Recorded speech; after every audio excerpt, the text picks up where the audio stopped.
हिमाचल प्रदेश विधानसभा में भाजपा विधायक डॉक्टर जनक राज ने प्रदेश और अपने निर्वाचन क्षेत्र के भेड़ पालकों की समस्याओं को मजबूती से सदन में सामने रखा। उन्होंने बताया कि उनके क्षेत्र के लगभग 748 लोग हिमाचल प्रदेश फूड फेडरेशन में पंजीकृत है और पारंपरिक रूप से भेड़ पालन पर निर्भर है, लेकिन वर्तमान समय में यह समुदाय गंभीर संकटों से जूझ रहा है। उन्होंने सर्दियों के प्रवास के दौरान चोरी की बढ़ती घटनाओं पर भी चिंता जताई।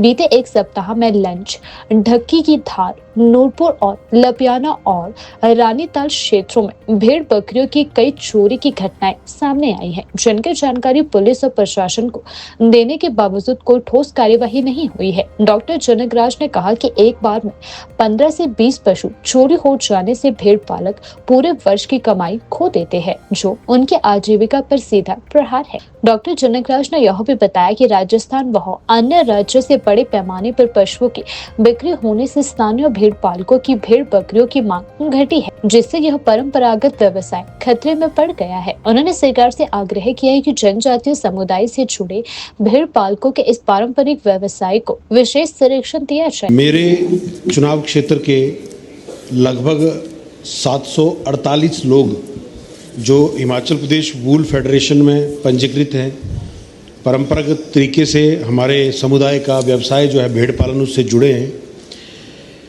भेड़ पालक आज के समय में बहुत अधिक समस्या का सामना कर रहे हैं। अभी सर्दियों में प्रवास के दौरान पिछले एक हफ्ते की मैं अगर बात कहूँ तो मुझे लंज, ढक्की की धार, नूरपुर, लपियाना, रानीताल इन क्षेत्रों से चोरी की अनेकों घटनाएं लोगों ने मुझे सूचित की। मैंने पुलिस विभाग को सूचित किया, यहाँ के पुलिस प्रशासन को सूचित किया, परंतु कहीं कोई कार्रवाई नहीं हुई। मुझे बहुत दुख इस बात का है, क्योंकि भेड़ पालन व्यवसाय से जो लोग जुड़े हैं, अगर उनकी 15-20 भेड़ें या बकरियां एक बार में चुरा ली जाती हैं तो उनके साल भर की कमाई जो है वो समाप्त हो जाती है। एक तो ये प्रमुख समस्या उन लोगों को प्रवास के दौरान झेलनी पड़ रही है। साथ ही साथ जो भेड़ों को, बकरियों को जो दवाइयाँ दी जानी चाहिए, वो मुझे जो जानकारी है कि उसका रेट कॉन्ट्रैक्ट समय पर नहीं हुआ, जिस वजह से प्रवास के दौरान जो लोगों को ज़रूरी दवाइयाँ मुहैया करवानी चाहिए थी, एक तो वो लोगों को उपलब्ध नहीं हो पा रही हैं। तीसरा एक बड़ा कारण ये है कि जो फॉरेस्ट डिपार्टमेंट है वो चारागाहों के आकार को सीमित कर दिया गया है। अब निर्माण लोगों के द्वारा किए गए हैं, बाड़बंदी किए गए हैं। तो मेरा केवल इतना कहना है कि वो भेड़ पालक कोई पेड़ पौधों को तो नुकसान करते नहीं है।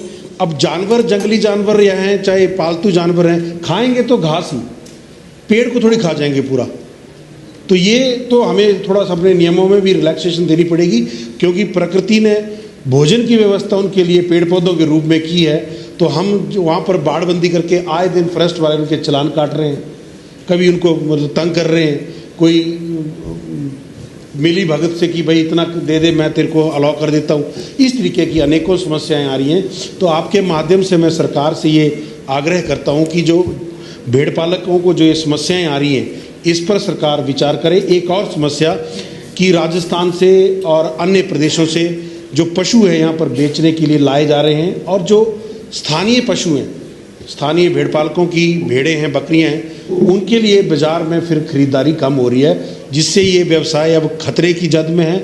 और मैं अध्यक्ष महोदय आपके माध्यम से अपने इन जनजातीय लोगों के इस पारंपरिक व्यवसाय के लिए विशेष संरक्षण प्राप्त करना चाहूँगा, क्योंकि ये हमारी पहचान है, हमारे समुदाय की पहचान है। इसको समाप्त होने से बचाएं। बहुत बहुत धन्यवाद।